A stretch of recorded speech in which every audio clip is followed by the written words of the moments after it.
big tech has been under fire around the world, from the United States to Europe, because of its huge influence and lack of regulation. Now, China is inaugurating a new antitrust body. The National Anti-Monopoly Bureau has been set up as China continues reining in monopolistic behavior of big companies. Beijing says it wants to create a fair and competitive environment. Turrin is the author of Cashless, China's Digital Currency Revolution. I asked him what the new body means for big corporates.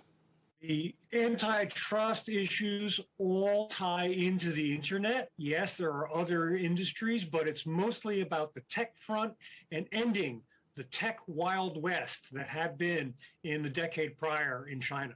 And the end goal is to drive innovation in China.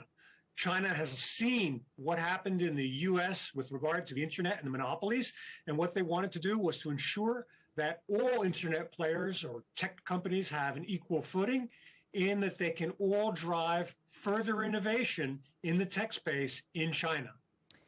It's a global trend right now, as you suggest. Big tech companies, we know all the names, Facebook, Google, running into regulatory headwinds pretty much everywhere in the world.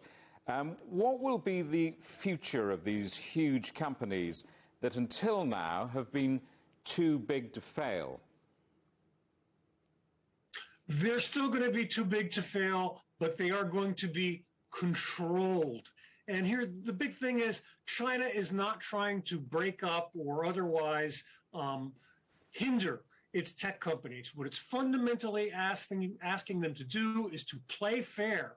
And what the regulator is going to do is to basically look at their practices and decide which ones are essentially not playing fair in the market. So it's good for all of the small to mid-tier tech companies who are looking at this and saying, hey, this is going to give us breathing room.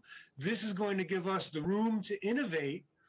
Big tech is not going to like this, but the small to medium tech is going to look at this and see this as a bureau that's going to look out for them and help them along.